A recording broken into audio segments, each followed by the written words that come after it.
नमस्कार फ्रेंड्स, मेरा नाम है डॉक्टर जयवीर शाह और आपका स्वागत है इंडस्ट्रियल सेफ्टी की इस प्लेलिस्ट में।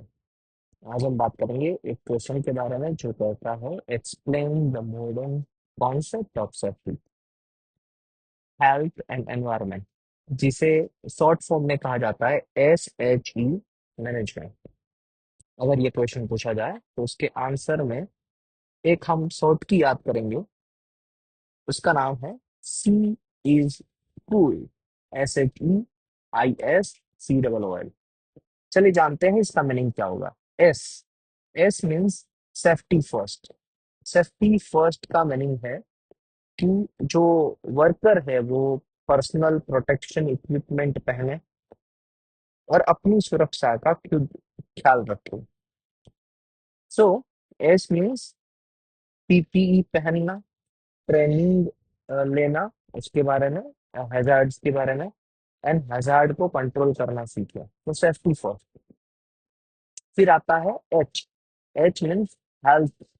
Health means occupational health. Occupational health का मीनिंग होता है कि मान लीजिए कि कोई वर्कर केमिकल इंडस्ट्री में वर्क कर रहा है तो उसे पता होना चाहिए कि कौन कौन से केमिकल से क्या क्या उनको लंग डिजीज या डिजीज हो सकते हैं। जो काफी सारे केमिकल्स ऐसे भी होते हैं जो कार्सिनोजेनिक होते हैं। तो ये पता होना कि ऑक्यूपेशनल हेल्थ क्या है उसे कहते हैं health and suggestion. So health checkup, occupational health, ergonomics। ergonomics यानी मान लीजिए कि जो वर्कर है वो ऐसी चेयर पे बैठे हुए हैं जहां पर उनको स्प्लाइन सपोर्ट नहीं मिलता है, तो वो होना चाहिए ताकि वो प्रोडक्टिवली काम कर पाए। एंड मेडिकल केयर, अगर कोई हजार्ड होता है तो फर्स्ट एड किट कैसे यूज करनी है उसकी भी ट्रेनिंग होनी चाहिए। फिर आता है E. E means environmental care. Environmental care का मीनिंग है कि पोल्यूशन को कंट्रोल करना, पोल्यूशन के साथ डील करना। मीन्स कोई ऐसा ना चीज हो जाए, वेस्ट मैनेजमेंट करना।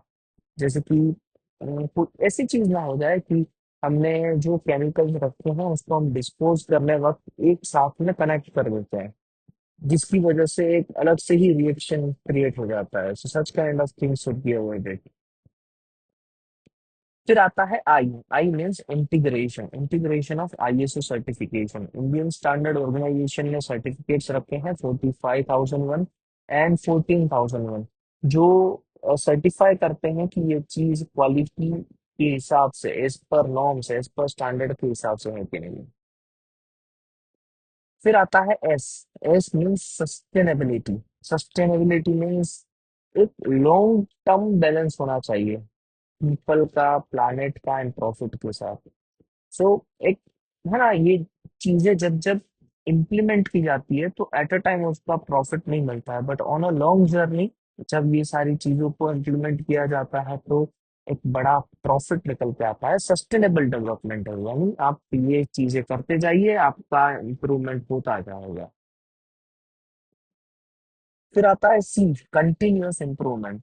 इसका मीनिंग है कि बस एक बार इसको इम्प्लीमेंट कर देना दैट इज नॉट इनफ। आपको इसको बार बार ऑडिट करके चेक करना पड़ेगा कि ये चीजें हो पा रही है कि नहीं हो पा रही है, इंस्पेक्शन करना पड़ेगा, मॉनिटरिंग करनी पड़ेगी।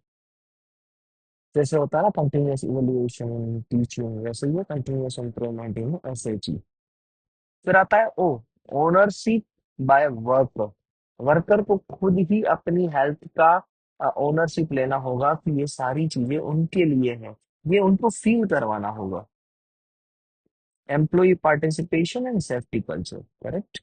देन आता है another O, that is for operational control. यहाँ पर प्रोएक्टिव अप्रोच लगाने की जरूरत है। इट मीन्स पहले से ही सोच लेना है कि अगर ऐसा हजार्ड हुआ तो हम क्या करेंगे, एंड या फिर ऐसा हजार्ड हो ही ना उसके लिए हम क्या करेंगे। प्रोएक्टिव अप्रोच, रिस्क असेसमेंट होना जरूरी है, that is called operational control. ये ट्रेनिंग भी दी जानी चाहिए सेफ्टी वर्कर्स को। एंड लास्ट में है L. L for legal compilation, जहां पर बहुत सारे एक्ट होते हैं जैसे कि गुजरात फैक्ट्री एक्ट, फिर दूसरा एक्ट जो ये LPA, EPA, ये जो एनवायरमेंट प्रोटेक्शन एक्ट, फिर OSHA, organisation sales safety and health administration, जो इनके रूल्स है गाइडलाइंस है उसको फॉलो करना है। Thank you very much, have a nice day.